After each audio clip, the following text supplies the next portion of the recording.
Oi, eu sou Camila Carvalho e essa é a minha vida de social media.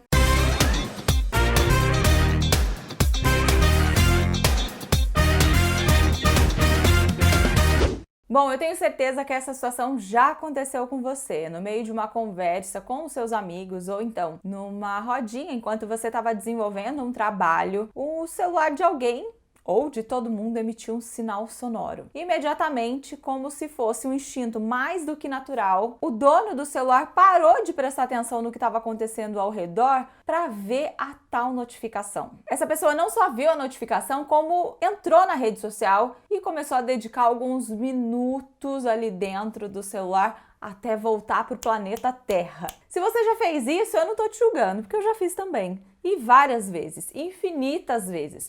Eu já perdi as contas de quantas vezes. Inclusive, eu tenho até uma história ruim nesse sentido. Eu era recém-habilitada quando alguém da agência que eu trabalhava me mandou uma mensagem no celular e eu estava dirigindo. Eu resolvi ler mesmo dirigindo. Ainda que eu estivesse em baixa velocidade, eu cometi uma infração de trânsito porque eu mudei completamente o foco da minha atenção. E claro que não poderia ter acontecido outra coisa. Eu causei uma leve batida no veículo da frente. Eu, na época, me lembro que levei numa boa, como se fosse algo normal. E depois eu até fiquei amiga do cara que eu bati o carro. Mas não era pra ser, porque não pode ser normal, tá errado. Quando eu lembro desse caso, eu também automaticamente me recordo dos motivos que me fizeram ser jornalista. Eu tenho princípios éticos e morais muito latentes. E por um longo período, eu acreditei que a sobrecarga de trabalho, hora extra, baixa remuneração, enfim, e o vício na tecnologia, mais as doenças mentais, fossem o lado ruim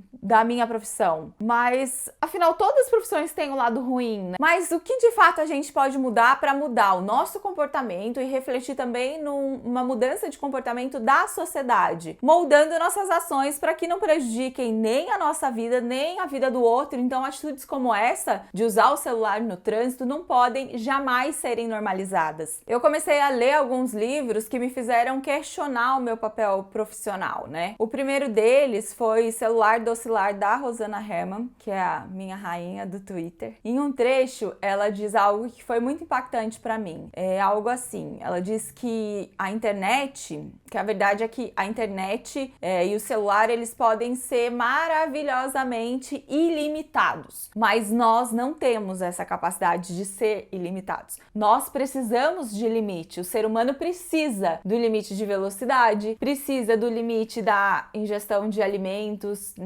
numa dieta equilibrada, né, para alimentação. Ele precisa de limite financeiro para não gastar mais do que tem, né? E precisa de limite para as coisas mais pequenas da vida, por exemplo, o limite verbal para você não ofender o outro. Enfim, tudo é limite. Então, não é necessariamente uma coisa ruim ter limite. Na verdade, se a gente pensar o limite no digital, são as regrinhas que a gente pode definir para que a gente possa viver e conviver com o máximo de liberdade, justiça e bom senso possível, né? Então, quando eu li esse trecho especificamente, eu pensei, meu Deus, eu preciso de limite. E automaticamente ela me fez lembrar desse caso da batida do carro e em quantas vezes eu parei de conversar para ver uma notificação.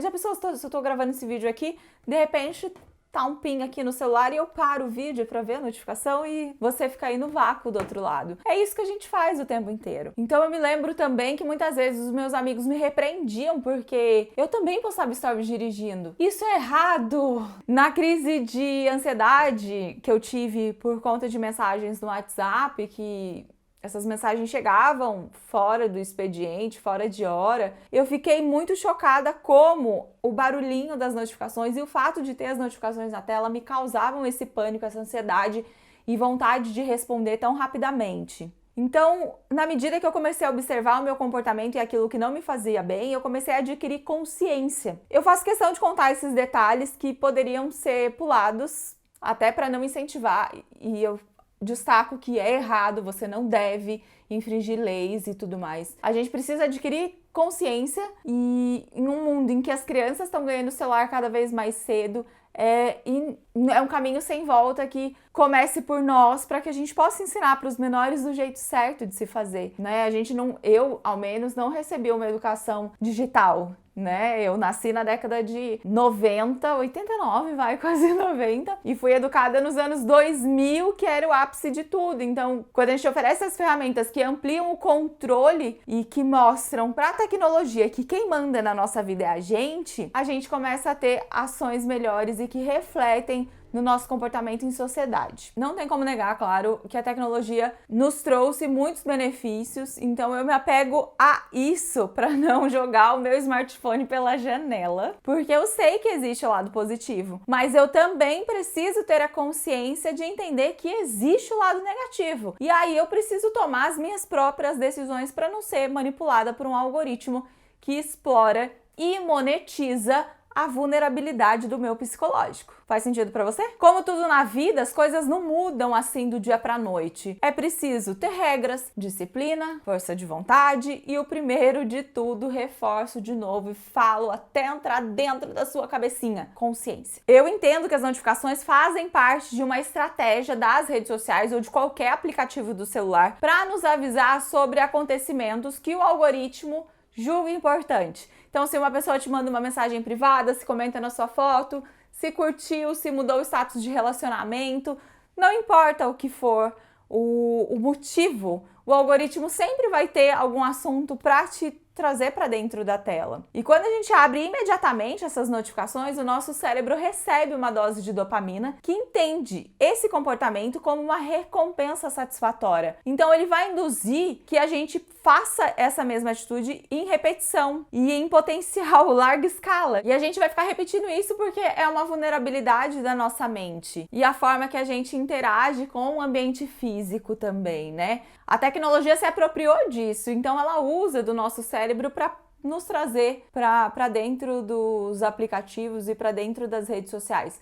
E o nosso cérebro, ele não é capaz de fazer muitas coisas ao mesmo tempo, várias coisas ao mesmo tempo. O preço que se paga por ser multitarefa é muito alto. Então eu vou compartilhar com vocês 7 passos que eu tento seguir e aplicar e que fazem todo sentido para minha rotina e que se fizer para a sua, você pode ter um ganho muito grande para sua saúde mental. A primeira delas é desativar todas as notificações do celular. A segunda é deixar o celular em casa quando você for ao mercado ou quando você for à padaria ou fizer alguma atividade que ele seria dispensável. Se ele não precisa ir com você, ele pode ficar em casa. O terceiro é viva os momentos antes de publicar. Então isso é algo que eu faço sempre. Eu tenho o meu próprio tempo, eu tenho o meu processo de aprendizado e pode ser que leve mais tempo do que eu gostaria ou do que vocês gostariam para que eu replique esse aprendizado, seja aqui num vídeo no canal ou num curso, numa mentoria, não importa. Eu tenho o meu próprio tempo. E às vezes o fato de eu viver e postar depois é o que me traz esse fôlego para continuar, porque eu não viro refém da minha própria caminhada, sabe? Eu crio os meus prazos, os meus limites, e isso faz todo sentido pra minha rotina. Então, viver os momentos primeiro antes de publicar, pensa, quando a gente podia ir no show, é assistir o show e publicar sobre ele depois. O quarto é estabelecer horários para você usar suas redes sociais preferidas. Os smartphones já estão nos ajudando com controle de tempo, que é a próxima dica, mas você pode escolher os seus próprios horários para utilizar e quais redes sociais você quer dedicar um tempo no seu dia a dia. A próxima dica, como eu adiantei, é usar os recursos do próprio celular para controlar quanto tempo que você está online. Então, você